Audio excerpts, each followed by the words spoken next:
नमस्कार दोस्तों, आपका स्वागत है यूट्यूब चैनल एसके टेक्नीशियन पर। तो यूपी स्कॉलरशिप 2023-24 की एक बहुत ही बड़ी अपडेट में आपका स्वागत है। अपडेट क्या होने वाली है, अभी आपने रिसेंट की वीडियो में देखा था पीएफएमएस की, मैंने उस वीडियो में आपको जानकारी दी थी कि पीएफएमएस पे आप पेमेंट अपना देख लीजिए सभी लोग, काफी लोगों का जो है कि दोबारा से शो हो गया है।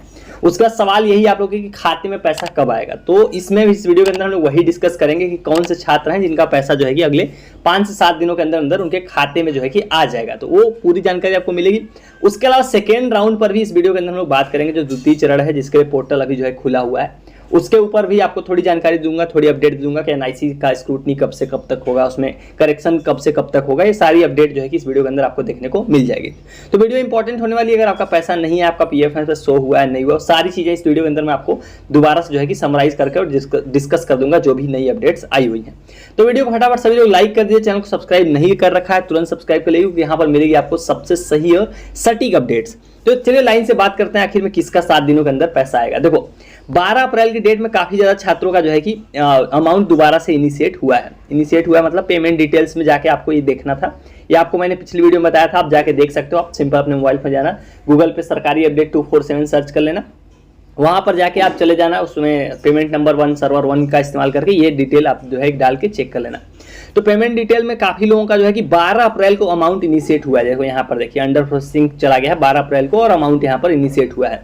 तो ये पैसा खाते में कब आएगा, यही एक बड़ा सवाल आप लोग के मन में रहा होगा। देखो जिनका भी 12 अप्रैल को इनिशिएट हुआ है, ये पैसा देखो जनरली देखो अंडर प्रोसेसिंग एजेंसी के बाद क्या होगा, ये ट्रेजरी के लिए साइन के पास, मतलब ट्रेजरी के पास जाएगा, साइन होगा, उसके बाद जाके आपके खाते में लगेगा। तो ये जो पूरा प्रोसेस होता है ये करीब 10 से 12 दिन का मतलब होता है, 10 से 10 दिन का मतलब टाइम लग जाता है।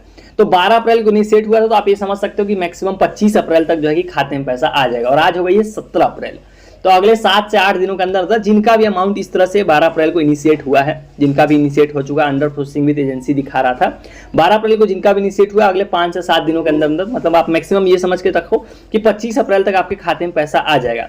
बस उसके पहले आपको वही 2-3 चीजें जो मैंने हर वीडियो में आपको बताता हूँ, वो चीजें आपको बस ध्यान रखनी ताकि आपका पेमेंट फेल ना हो। वो यह है कि आपको जो है कि एनपीसीआई आपको उसी खाते में करानी है जो आपका जो है कि माइनर खाता ना हो। माइनर खाता मतलब पेमेंट डिटेल, पेमेंट वाला, पेमेंट बैंक का खाता नहीं होना चाहिए। जैसे पेटीएम पेमेंट्स बैंक का खाता हो गया या और भी किसी तरह का खाता जो होना चाहिए आपका किसी इस तरह के बैंकों का होना चाहिए जो माइनर बैंक नहीं आते हैं।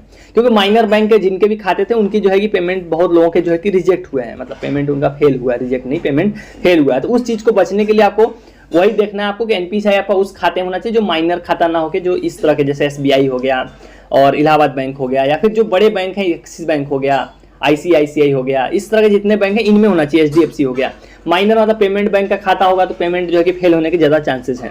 एनपीसीआई आपको देख लेनी है, एनपीसीआई आपकी एक्टिव होनी चाहिए, डीबीटी आपका एक्टिव होना चाहिए। और साथ में एक और चीज ध्यान रखनी है, ट्रांजैक्शन की कोई लिमिट नहीं लगी होनी चाहिए, ट्रांजैक्शन की कोई बाध्यता नहीं लगी होनी चाहिए आपके खाते में कि भाई इतना ही अमाउंट आया जा सकता है, क्योंकि इसके कारण भी पेमेंट फेल हुआ है पिछले राउंड में काफी छात्रों के। तो इस चीजों का भी आपको ध्यान रखना है। बस अगले 5 से 7 दिनों के अंदर अंदर आपके खाते में जो है कि पैसा आ जाएगा। तो ये तो हो गया उन लोगों का जो 12 अप्रैल को इनिशिएट हुआ है। अब बात करते हैं जिनका पेमेंट फेल हुआ है, उनका क्या आखिर में पैसा आएगा या नहीं आएगा, क्योंकि बहुत लोगों का ऐसा भी है जिनका पेमेंट 25 मार्च के आसपास में जो है कि इस तरह से फेल हुआ है। यहाँ पे अलग अलग जो है कि रीजन दिए गए हैं, पेमेंट फेल हो गया है, क्रेडिट स्टेटस में इस तरह से दिखा रहा है, लेकिन अमाउंट जो है कि पेमेंट फेल के कारण अभी तक नहीं आया है। यहाँ पे अलग अलग रीजन है, जैसे इनका देखो रीजन क्या लिखा है कि एनपीसीआई मैपर से हट गया, मतलब एनपीसीआई मैपिंग हट गई, इसके कारण पैसा नहीं आया।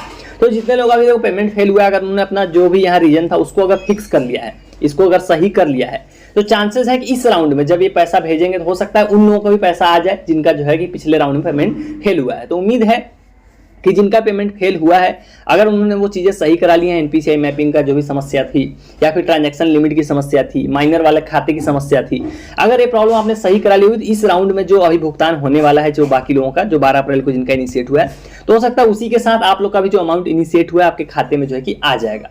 तो ये हो गया ये वाला जो खाते में पैसा आने वाली बात हो गई। अब बात करते हैं सत्यापित नहीं वाला या जो भी मैटर चल रहा है उसके लिए किसके लिए पोर्टल खुला है। सत्यापित वाला जो मैंने यहाँ लिखा है, सत्यापित करने का पोर्टल खुला। देखो ये नोटिस आप लोगों ने सभी ने देखा था, तो इस नोटिस में क्या लिखा हुआ था कि सत्यापित करने के लिए जो है कि दोबारा से जो है कि पोर्टल जो है कि खोला जाएगा 16 अप्रैल से लेकर 26 अप्रैल तक। यहाँ पर आपने ये देखा था।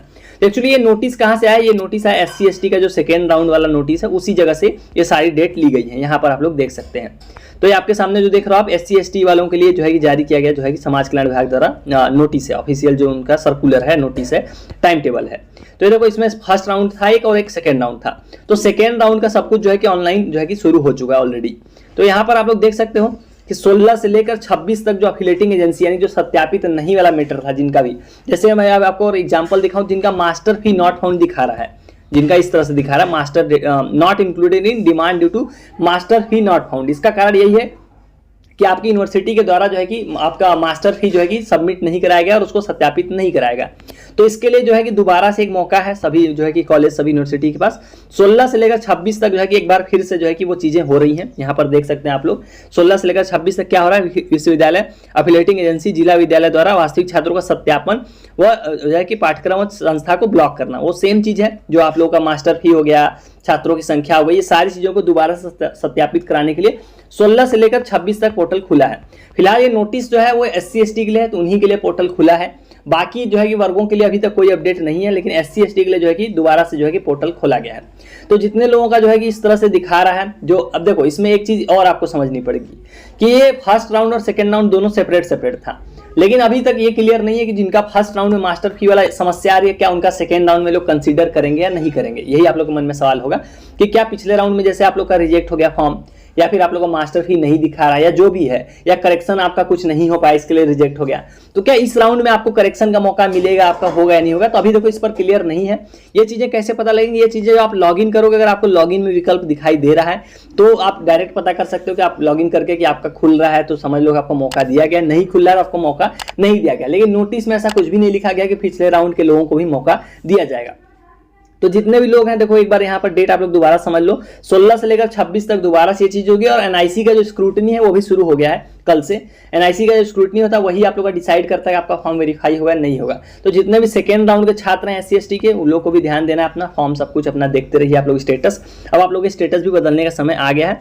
NIC से स्क्रूटनी 16 से लेकर 25 तक चलेगी PFMS सॉफ्टवेयर द्वारा, यहाँ आप लोग देख सकते हैं। तो ये हो गया आप लोग का जो सेकेंड राउंड का था, सत्यापित नहीं वाला जो भी मैटर था। जिनका सेकेंड राउंड में सभी का पेमेंट जो है कि 28 जून के आसपास आएगा, मतलब जून में पैसा आएगा, अभी नहीं आएगा। तो सेकेंड राउंड वालों के लिए ये थी पूरी अपडेट, और ये थी आप लोग की जो जिनका पैसा आएगा उनके बारे में भी पूरी जानकारी PFMS वाली। सब लोग अपना पेमेंट डिटेल्स देख लीजिए, जिनका भी 12 अप्रैल को इनिशिएट हुआ है, 25 अप्रैल तक आपके खाते में जो है कि पैसा आ जाएगा। अगर आपका खाते में सब कुछ सही रहा, NPCI सही रही, खाता आपका सही है, एक्टिव है, ट्रांजैक्शन लिमिट नहीं है तो चलिए गाइस, उम्मीद करता हूं सभी का जो है कि छात्रवृत्ति का पैसा आ जाए 25 अप्रैल तक। बाकी कमेंट में आप अपने डाउट और भी जो हो पूछ सकते हो। बाकी चलिए गाइस, इस वाली वीडियो में इतना ही। Thank you for watching, stay tuned to SK टेक्नोमेशन।